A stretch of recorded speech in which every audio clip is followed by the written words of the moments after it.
We are now 1 year out to the World Cup, and you know what? There are questions about the impact President Trump's travel ban could have on athletes and fans trying to get into this country. They're not aware.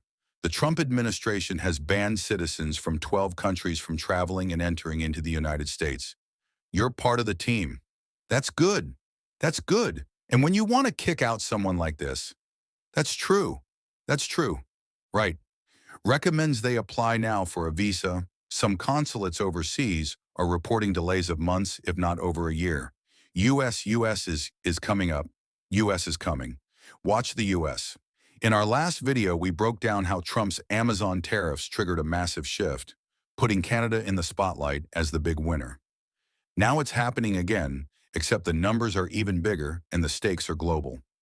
President Trump's new travel restrictions, signed as Proclamation 10,949 in June 2025, could cost the U.S. billions in lost World Cup revenue.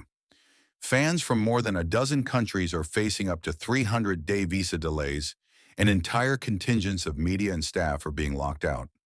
Meanwhile, Canada is suddenly looking like the only open door on the continent.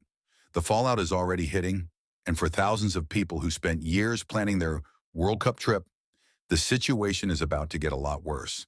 Let's break down what's actually in Trump's new travel ban and why it's hitting the World Cup so hard.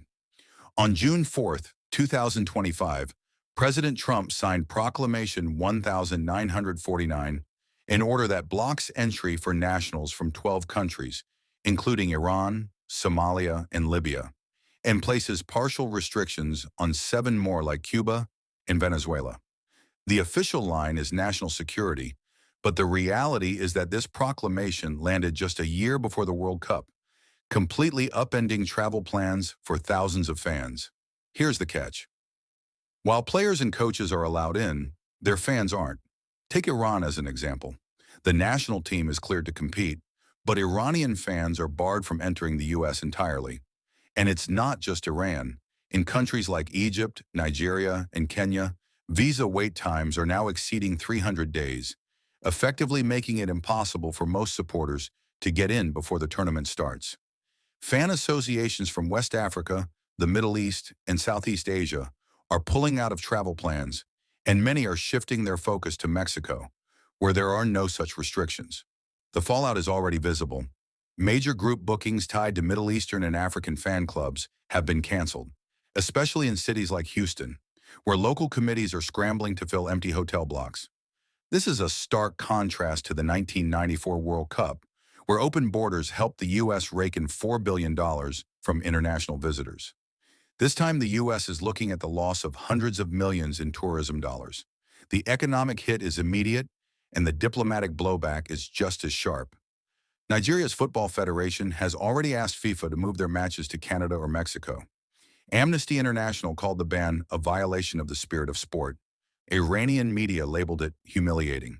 FIFA is caught in the middle. Their rules say the host country must guarantee access for all ticket holders. But the U.S. can't deliver for at least 19 countries. Sponsors like Coca-Cola and Visa are watching nervously as the prospect of empty seats in stadiums becomes real. Social media is full of fans burning U.S. jerseys and calling for a boycott. The last time Trump imposed a travel ban, the U.S. saw nearly a 10% drop in international visitors in a single month. This time, the impact could eclipse that in just weeks. The logistical headaches for FIFA are piling up. Internal documents show they're drafting plans to shift group stage matches out of the U.S. Tens of thousands of hotel nights and hundreds of millions in local spending could disappear. This was today's important update. We want to make it absolutely clear that our videos never include any kind of misinformation. Canadian Nexus is dedicated to bringing you verified and trustworthy news from across Canada, from politics to society, and everything in between. If you value truth and facts, you're in the right place.